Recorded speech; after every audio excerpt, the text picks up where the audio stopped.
Hi guys, आज मेरे पास world की दो बेस्ट फोन है, आईफोन 14 प्रो मैक्स और दूसरा S22 अल्ट्रा। और आपको पता है कि मैं हमेशा जो हूँ iOS वर्सेस एंड्रॉइड की फाइट बहुत पसंद करता हूँ। तो आज की वीडियो में आप लोग को मैं बताना चाहूंगा कि एग्जैक्टली में कौन सा फोन आपके लिए अच्छा रहेगा। ऑब्वियसली हम कभी विनर नहीं बताते इस कंपैरिजन के अंदर, क्योंकि बहुत सब्जेक्टिव चीज होती है। बट मेरी कोशिश रहती है कि मैं आपको फीचर्स जो हूँ, इंपॉर्टेंट फीचर्स ढंग से एक्सप्लेन कर दूं, जो आपके टेस्ट के अकॉर्डिंग हो, आप लास्ट में पसंद कर सकते हो। स्टार्ट करने से पहले बता दो, मेरा नाम है संचित, चैनल का नाम है टेक बार। ऐसी वीडियोस बनाता रहता हूं, आप सब्सक्राइब कर लो, साथ में बेल आइकन जरूर प्रेस कर लेना। और एक बात मैं क्लियर करना चाहता हूं, मेरा S22 अल्ट्रा जो है, बैक पैनल उसका ब्रेक हो चुका है और इसी से मैं रिपेयर कॉस्ट के बारे में बात करना चाहूंगा। मुझे लगा कंपैरिजन करना चाहिए। अगर आईफोन 14 प्रो मैक्स का बैक पैनल टूटता है तो आपको 60-70,000 रुपीज देने पड़ सकते हैं, डिपेंडिंग आप किस एरिया में रहते हो। और ये बहुत शॉकिंग कॉस्ट थी। जबकि S22 अल्ट्रा का जब हमारा बैक पैनल टूटा है, इसको रिपेयर करने के लिए सिर्फ 5,000 रुपीज की कॉस्ट मांग रहे हैं सैमसंग सर्विस सेंटर वाले। ये जो डिफरेंस है बहुत ह्यूज देखने को मिलता है, तो मुझे लगा आप लोग को मुझे जरूर बताना चाहिए। और अब मैं आपसे डिजाइन की बात करना चाहूंगा। ये जो आईफोन 14 प्रो मैक्स है, आईफोन 12, 13 और 14, ये तीनों जो है बिल्कुल सिमिलर डिजाइन लैंग्वेज फॉलो करते हुए आ रहे हैं। हमें जो है बॉक्सी फ्रेम देखने को मिलता है। अगर आप इसको पकड़ोगे विदाउट फ्रेम तो थोड़े से कॉर्नर से चुभता है फोन, नो डाउट। लेकिन एक बात नोटिस करने वाली है कि आईफोन 12 से लेके आईफोन 14 तक कैमरा मॉड्यूल बड़ा होता ही जा रहा है। तो अगर आप इन लेटेस्ट आईफोन को फ्लैट सरफेस पे रखोगे तो बहुत वॉबल करता है। और मोस्ट इंपॉर्टेंट, आईफोन जो है प्रीमियम बहुत ज्यादा है, लेकिन यार ये काफी ज्यादा हैवी फोन है। इनफैक्ट मेरे को जो है बॉक्सिंग करते समय मेरी ये वाली बोन में थोड़ा सा पेन चल रहा था। जब मैंने प्रो मैक्स यूज किया है, मेरी इस बोन में फिर से पेन होने लगा था। तो याद रखना, इतना हैवी फोन है। वेयरएज जो सैमसंग गैलेक्सी S22 अल्ट्रा है, ये पूरी सिलेंड्रिकल डिजाइन लैंग्वेज फॉलो करता है। एक बार इसका पूरा कॉर्नर देखो जो राउंडेड है, ये काफी कंफर्टेबल फीलिंग देता है। साथ के साथ ये एक अलग ही प्रीमियमनेस इसके डिजाइन में ऐड कर रहा है। और अगर आप सैमसंग का बैक पैनल देख रहे हो ना, तो यहाँ पर कोई कैमरा मॉड्यूल नहीं है, जस्ट लेंसेज बाहर है, जो कि बहुत डिफरेंट डिजाइन लैंग्वेज है। और ऐसा सुनने में आया है कि सैमसंग जो अपने लेटेस्ट वाले फोन में भी यही डिजाइन लैंग्वेज फॉलो करेगा। तो ये डिजाइन जो है काफी न्यू ही रहने वाला है। और जैसे कि मैंने आईफोन के बारे में बताया था ना कि बहुत हैवी है, ये बड़ा फोन होने के बाद भी इतना हैवी फील नहीं होता है। जस्ट वेट डिस्ट्रीब्यूशन इसकी अच्छी हो रखी है, ये मेरे को पर्सनली फील हुआ। और रिसेंटली मुझे पता लगा है कि लोग कलर्स के ऊपर बहुत फाइट करते हैं। तो मैं बताना चाहूंगा, जो S22 अल्ट्रा है वो बर्गेंडी कलर के साथ आता है, नो डाउट बहुत अमेजिंग कलर है। लेकिन आईफोन 14 प्रो मैक्स एक डीप पर्पल के साथ आ रहा है। अच्छा है, एक हिंट ऑफ पर्पल है इसके अंदर। आपका कौन सा फेवरेट कलर है मुझे कमेंट सेक्शन में बताओ। और अगर वीडियो पसंद आ रही है तो लाइक भी कर दो। और अगर मैं डिजाइन में स्पेशल फीचर की बात करूं ना, तो जो सैमसंग का फोन है वो तो S पेन के साथ आता है। आप उससे नोट्स भी ले सकते हो और फोटोज भी खींच सकते हो। बहुत तरीके के उसकी अलग अलग फंक्शनैलिटी है S पेन की। लेकिन जो यहाँ पर आईफोन है, ये डायनेमिक आइलैंड के साथ आ रहा है और ये देखने में तो नो डाउट बहुत सुंदर लगता है। बट हाँ, यहाँ पर हल्की फुल्की मल्टीटास्किंग मिल जाती है। मेरे को S पेन ज्यादा लॉजिकल लगता है। वैसे सैमसंग के पास एक और छोटा सा बेनिफिट है, वो है टाइप सी पोर्ट का। ये जो है SSD कनेक्ट कर सकते हो और भी एक्सेसरीज। अगर आपके पास डोंगल है, SD कार्ड लगाना है आपको, कुछ भी ये कनेक्ट कर सकता है टाइप सी पोर्ट होने की वजह से।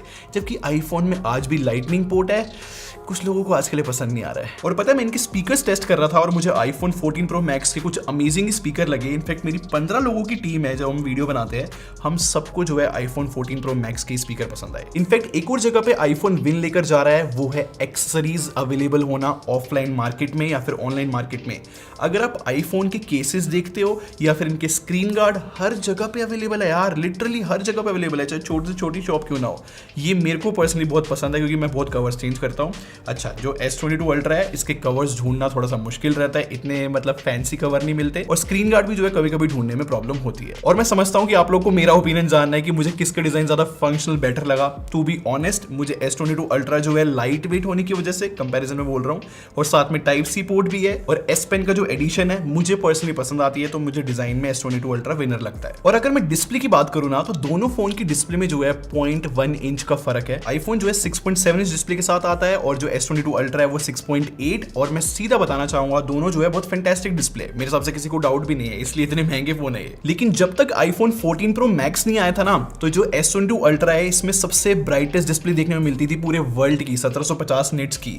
आईफोन आया 2000 निट्स के साथ, और जितने भी टेकी लोग हैं क्रेजी हो गए सुन के। पर आईफोन सिर्फ ऑन पेपर ब्राइट नहीं है, मैं दोनों को जो हूँ कड़कती धूप में टेस्ट कर रहा था, और यार आईफोन की जो ब्राइटनेस है वो एक्चुअली में आउटस्टैंडिंग है। बात यहाँ पर खत्म नहीं होती, मैं जो हूँ स्ट्रेंजर थिंग्स टेस्ट कर रहा था नेटफ्लिक्स पे दोनों फोन में चलाकर, और यहाँ पर इंटरेस्टिंग बात ये है कि आईफोन में ना ज्यादा शार्पनेस फील होती है, ज्यादा डिटेल भी फील होती है, और मैंने देखा जहां पर भी डार्कर एरियाज आते हैं वहां पर शेडोज मुझे बेटर तरीके से आईफोन में ही दिख रही थी। लेकिन स्टोरी इतनी ईजी नहीं है। जो S22 अल्ट्रा है ना, ये होल पंच कैमरे के साथ आता है जो कि कंटेंट में ज्यादा परेशान नहीं करता। अब देखना आईफोन का जो डायनेमिक आइलैंड है, मेरे को काफी बार कंटेंट में बहुत हिंड्रेंस फील होती है, तो ये मेरी पर्सनल शिकायत है। इनफैक्ट मेरी एक और शिकायत है आईफोन से, अगर आप प्राइम वीडियोस पे अगर कोई भी कंटेंट देखते हो, शायद आपको किसी ने ना बताया हो, बट 720p में चलता है यार। 1,40,000 रुपए का फोन है, हम एक्सपेक्ट करेंगे कि 1080p एटलीस्ट चले। वैसे आईफोन में नेटफ्लिक्स तो ठीक चलता है, बस ये प्राइम वीडियोस में ही प्रॉब्लम आ रही है, बट स्टिल इतनी सारी प्रॉब्लम के बाद भी मैं सिंपली बोलना चाहूंगा आईफोन 14 प्रो मैक्स की डिस्प्ले मुझे मच बेटर फील हुई है।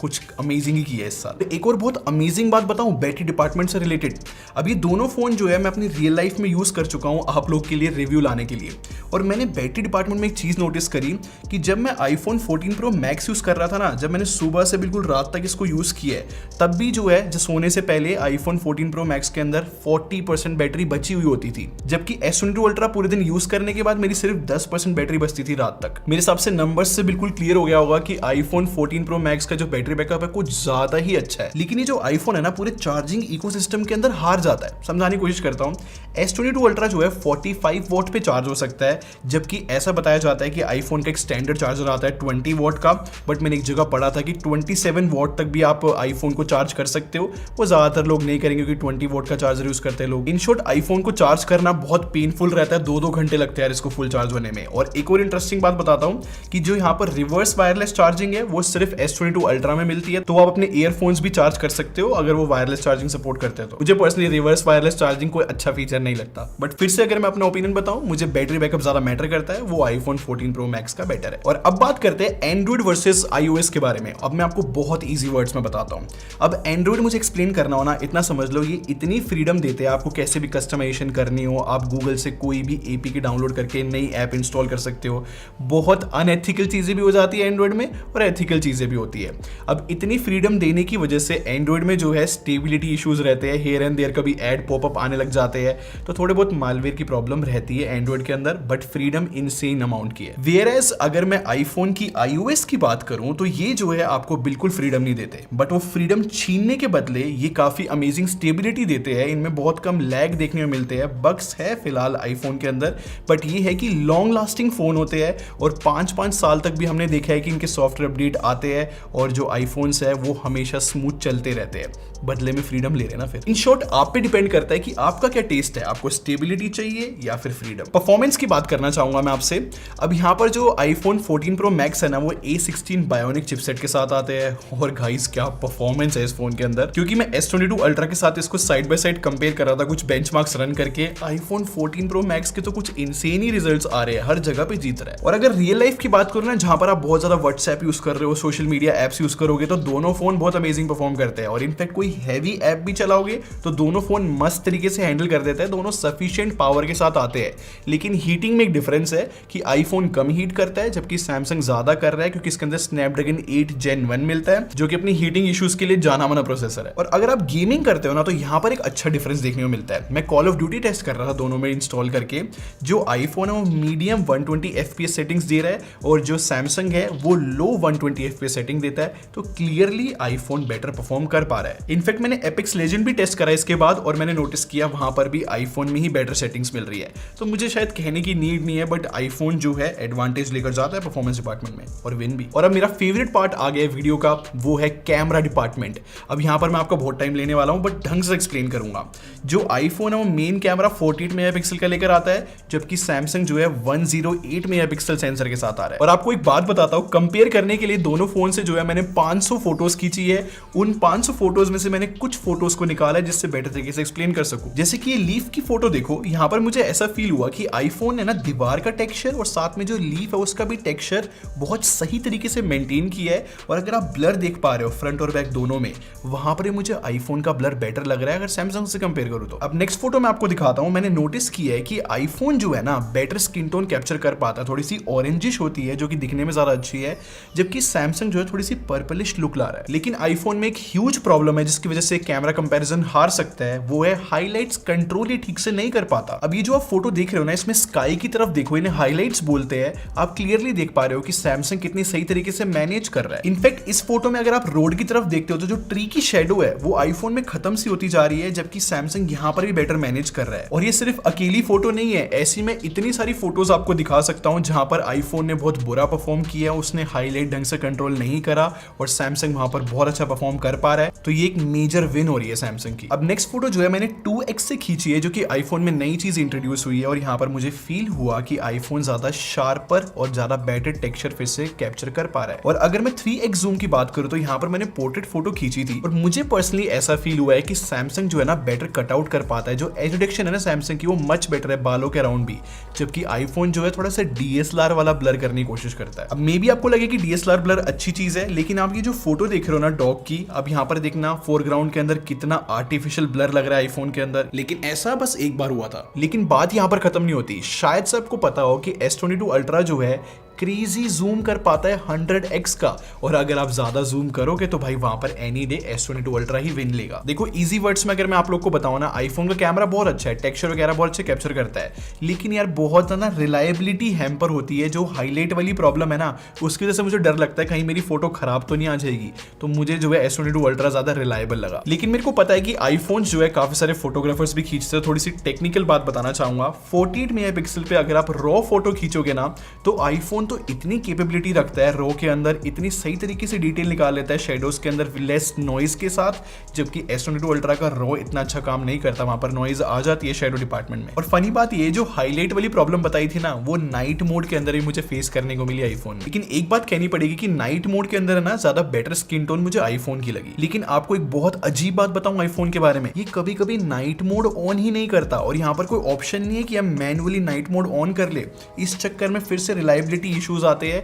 काफी बार ऐसा हुआ है कि मैं कंपैरिजन शॉट ले रहा हूं और आईफोन ने नाइट मोड ऑन ही नहीं किया और वहां पर S22 अल्ट्रा बिल्कुल विन ले जाता है। देखो फिर से याद दिला रहा हूं, मेरे पास 500 फोटोज थी कंपैरिजन वाली, और उन सबको देखने के बाद फिलहाल मैं बता रहा हूं मुझे S22 अल्ट्रा ज्यादा पसंद आया है। हो सकता है फ्यूचर में कोई अपडेट आए और आईफोन बेटर हो जाए, बट अभी के लिए मुझे जो है सैमसंग पसंद आया। और मैंने जितनी भी आप लोग को बातें बताई ना बैक कैमरे के बारे में, ये फ्रंट में भी एप्लीकेबल है। यहाँ पर भी फिर से जो हाईलाइट वाली प्रॉब्लम वो आईफोन में एग्जिस्ट करती है, और जो स्किन टोन वगैरह है वो आईफोन की अच्छी है, बट ओवरऑल मैं बता सकता हूं कि मुझे जो है बेटर क्वालिटी और बेटर शार्पनेस जो है सैमसंग में फील हुई है। और अगर मैं आपको वीडियो सैंपल दिखाऊं ना, यहाँ पर स्ट्रेट आईफोन जो है कुछ ज्यादा अच्छा परफॉर्म कर पा रहा है। आप शार्पनेस देखो और साथ में जो एक्सपोजर है कितने कंसिस्टेंट तरीके से शिफ्ट करता है, मतलब कि जो लाइट है वो अप एंड डाउन बहुत अच्छी होती है आईफोन। इनफैक्ट बिना पोर्ट्रेट वीडियो ऑन करे आईफोन के अंदर जो ब्लर है वो खुद से आ जाता है, तो ये जो एक अच्छे कैमरे की पहचान है। इनफैक्ट बहुत सारी वीडियोस कंपेयर करने के बाद मैं ये भी बता सकता हूँ कि स्टेबलाइजेशन भी जो है आईफोन की बेटर है, काफी स्मूथ रहती है। और एक और चीज बहुत स्मूथ आईफोन के अंदर वो है लेंस के बीच में शिफ्ट करना, चाहे आप अल्ट्रा वाइड से 3x पे जाओ या फिर मेन पे, बहुत स्मूथ रहता है। एक बात मैं जरूर बोलूंगा कि आईफोन 3x जूम करते समय जो है ना थोड़ा सा इंप्रूव कर सकता है, क्योंकि वहां पर सैमसंग मुझे बेटर फील हुआ था कलर्स वाइज। और एक चीज मैं क्लियरली बता सकता हूं कि जो माइक है वो मुझे सैमसंग का मच बेटर फील हुआ है, ज्यादा क्लियर है।